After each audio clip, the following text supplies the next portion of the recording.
محبت کرنے والے کم نہ ہوں گے تیری محفل میں، لیکن ہم نہ ہوں گے۔ یہ غزل بچپن سے سنتی آ رہی ہوں، لیکن آج ان الفاظ کے معنی سمجھ میں آئے ہیں۔ مہدی حسن کی آواز ہمارے گھر میں اکثر گونجا کرتی تھی۔ ابا کو دیوانہ وار حد تک غزل گائیکی پسند تھی، اور شاید ہمارے ساتھ ساتھ محلے والے بھی ان کو سنا کرتے تھے۔ غرض کہ ہم میں سے کسی کے پاس بھی کوئی چوائس نہیں تھی، اور کر بھی کیا سکتے تھے، ان غزلوں کو آخرکار اپنا بنا لیا۔ رنجش ہی سہی گلوں میں رنگ بھرے، رفتہ رفتہ وہ میری ہستی کا ساما ہو گئے۔ آج جانے کی ضد نہ کرو میرے ہم نفس، میرے ہم نوا، مجھے دوست بن کے دغا نہ دے۔ ان سب سے ہم جڑتے چلے گئے۔ مہدی حسن کے ساتھ ساتھ فریدہ خانم، اقبال بانو، غلام علی وغیرہ سے ہماری جان پہچان پختہ ہوتی گئی۔ جگجیت سنگھ بھی ان میں شامل ہو گئے۔ ان کا انداز مختلف تھا، موسیقی الگ تھی، لیکن آواز میں بہت سوز تھا۔ ان کی گائی ہوئی غزلیں مجھے بہت اچھی لگتی تھیں۔ قوالی کا سلسلہ بھی جاری رہتا۔ صابری قوال ابا کے بہت پسندیدہ تھے۔ تاجدار حرم، من کن تو مولا، بھر دو جھولی، اور ایسی بے حساب شاہکار قوالیاں سن کر ہم بڑے ہوئے۔ دوستوں کی محفل بھی اکثر جمع کرتی۔ ابا یاروں کے یار تھے۔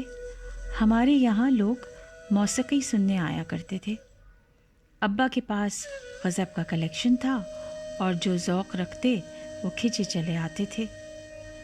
مجھے وہ محفلیں بخوبی یاد ہیں، غزلوں کے ساتھ چائے اور قہقہے، یونیورسٹی کی پالیٹکس اور مختلف چرچے۔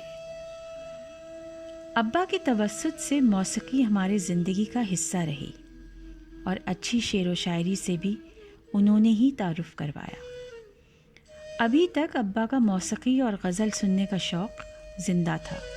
وہ نہ صرف سنتے تھے، مجھے بھی یوٹیوب لنکس بھیجا کرتے تھے، اور وہ وقت کے ساتھ نئے گلوکاروں کو سنتے اور نئی آوازوں کو سراہتے تھے، اور موسیقی کی باریکیوں کو سمجھتے تھے۔ شعر انہیں ازبر تھے، موقع موقع سے پڑھتے تھے۔ مجھے حیرت ہوتی تھی کہ ٹاپک اور سچویشن کے حساب سے انہیں شعر کیسے یاد آ جاتے ہیں۔ بہت ہی ڈائنامک پرسنالٹی تھی ابا کی۔ فنون لطیفہ سے لگاؤ، کھیل میں دلچسپی، باغبانی کا شوق، اور موسیقی تو اول نمبر پر تھی ہی۔ کتابوں سے بھی ہمیشہ گہرا تعلق رہا۔